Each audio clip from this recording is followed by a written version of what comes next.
Are Pop-tarts a type of ravioli? Well, I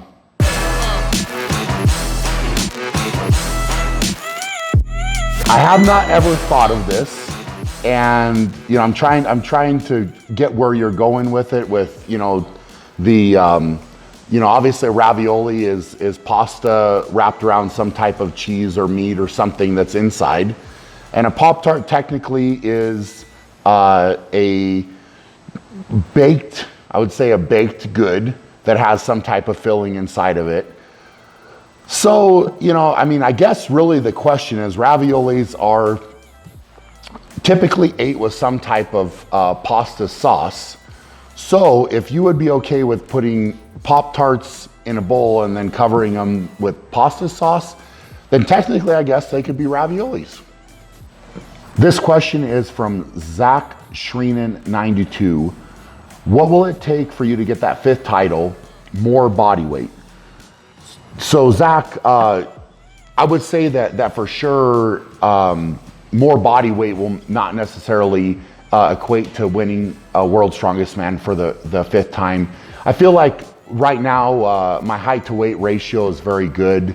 I may need to put on a little bit more weight, but I don't think that that's the answer. I think that what I try to always do is prepare for the actual events that we're going to have at World's Strongest Man. So if you look at the last couple years, for example, 2017 was a much heavier and harder competition at World's Strongest Man, and then in 2018 the competition took a drastic change in the events, and this year the events were much lighter, much faster, and just it was almost a 180 from 2017. So if I had to choose, I guess I would say that I prefer to have the events much heavier. I like that more, and for me it's more decisive on who actually is the world's strongest man. I mean, you can't have a competition that's separated by very narrow margins. In my opinion, if I was setting it up, that's what I would say. But I kind of saw that change coming, and so I wanted to get a little bit lighter, be a little bit more athletic for 2018, and I was on my way. Just had a few things that didn't play to my advantage with my foot, and then when I was at the contest, I strained really badly my brachioradialis and supinator in my arm, and that didn't help as well. But to win that 5th title, you have to have I have to have a good build-up in the preparation, and I need to be ready for the events that we're tested in. So whether I can get that information quickly helps. There's a lot of factors that go into it, but with all that being said, I'm going to do my absolute best to prepare for the World's Strongest Man in 2019. And if I can hear whether the events are going to be a lot lighter and faster or heavier, or things like that will in a lot of ways dictate what my body weight is going to be, and what I need to do to get ready to win. But I am definitely coming back, and I will be ready to win World's Strongest Man for the 5th time. This question is from It's Jesse. How long did it take for you to get to the opening strength level of the World's Strongest Man? That's a good question. I basically started strongman at the end of 2005 and turned pro in 2006. Started competing as a pro in 2007, and then I qualified for my first World's Strongest Man in 2008. So I would say that what's that, about 2.5 years or so, give or take, I was at that level qualifying for World's Strongest Man. Now at that time, I definitely had strengths and I had weaknesses. So I was able to qualify for World's Strongest Man, but in 2008, I was not ready to win World's Strongest Man. So that's a different story and a different level of strength, because even when you qualify for World's Strongest Man, that does not mean that you're strong enough to win World's Strongest Man, obviously. So that was another level that I had to get to. But it took me, I would say, 2 to 3 years once I got into strongman to get to the level where I can make it and qualify to go to World's Strongest Man. This question is from I Am Riot. Do you think you could play offensive lineman for the Broncos?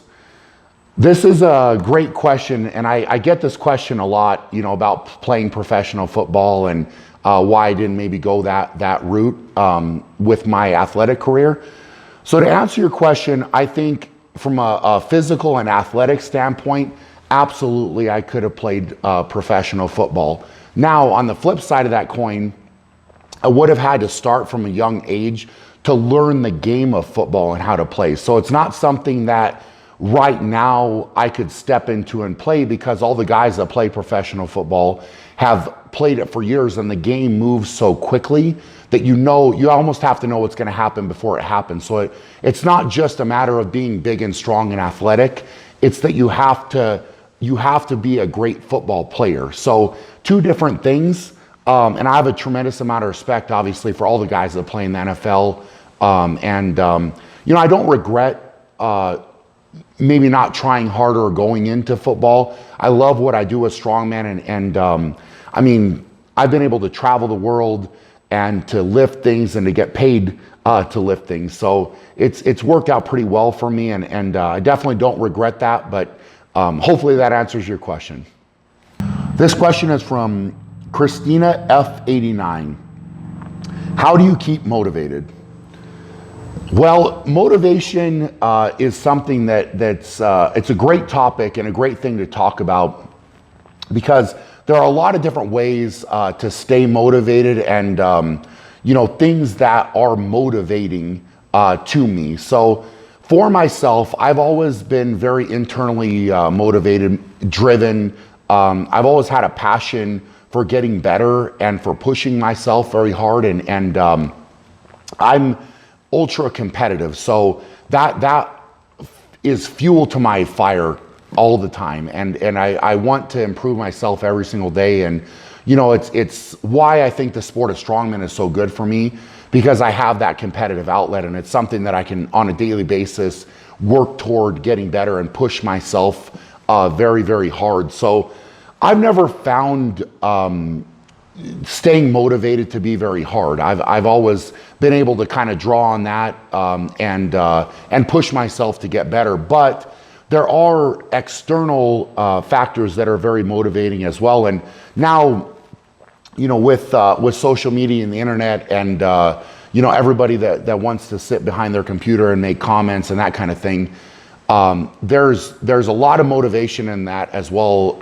improving people wrong, and being able to show people what I can get done, and it's amazing, after having so many accomplishments and doing so many different things, that people still doubt, and people still say negative things, but it's very satisfying to prove people wrong, and that can definitely be some extra fuel on the fire when people are making negative comments or saying that type of thing. And that's a way that I like to take that and use it as fuel. So those two things combined, I have no problem with motivation whatsoever, and more so, I think it's just me wanting to push myself to get better. So I set goals, and that's motivating. I think of different things when I'm going to train or when I wake up that I want to get done, and that type of thing, and that's motivating as well.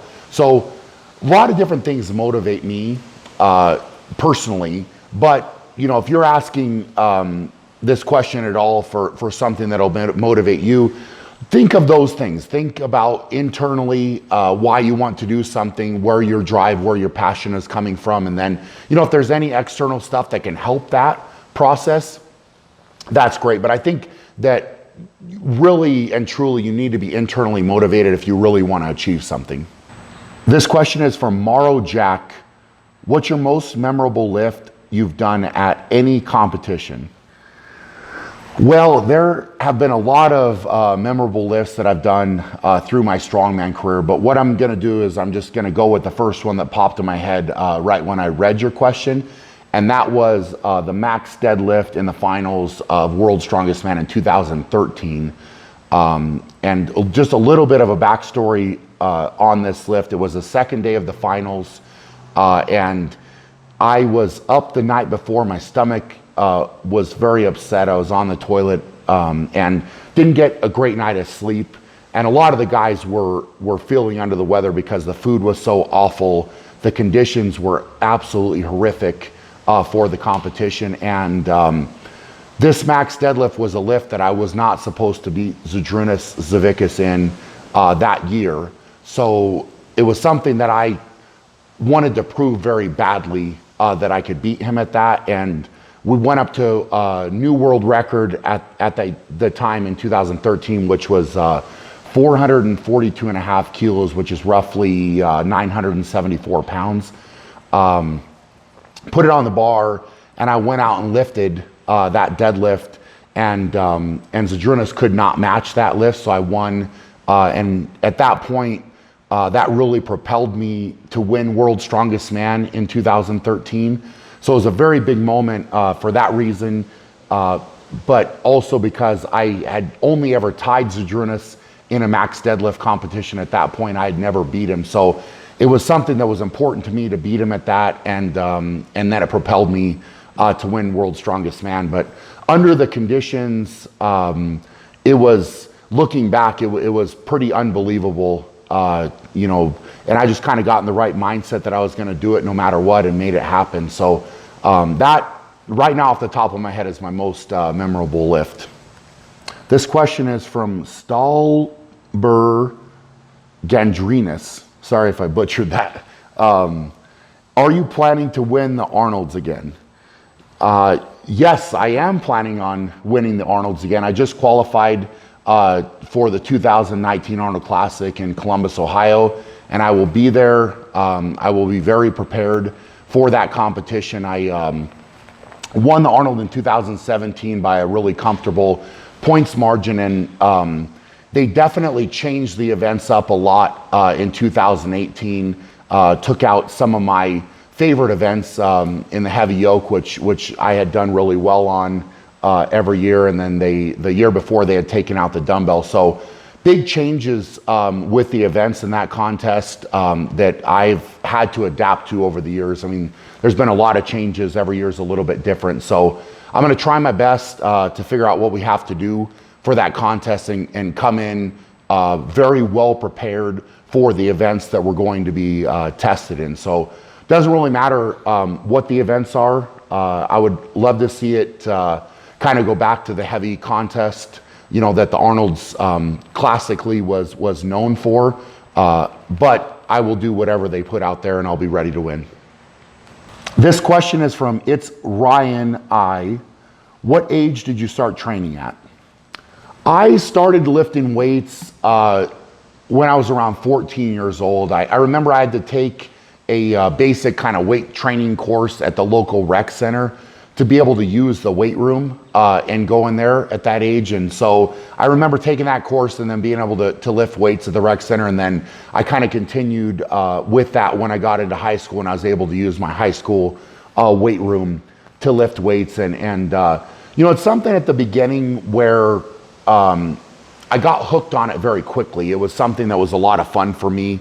And I really started to see the physical changes in my body, and I kind of dabbled in it. And then I would say when I was, you know, 16, 17, that's when I really started to push it harder and start to focus more on my diet and, you know, things that could benefit me outside of the weight room. And then I started making some really drastic changes to not only my body, but my strength levels as well. So, you know, it's something where I'm you know, it's amazing at the time looking back. I didn't know how much of an impact lifting weights would have on me, but it's something that I'm very glad that I started, and I think that you know, getting started around that age was really good for me.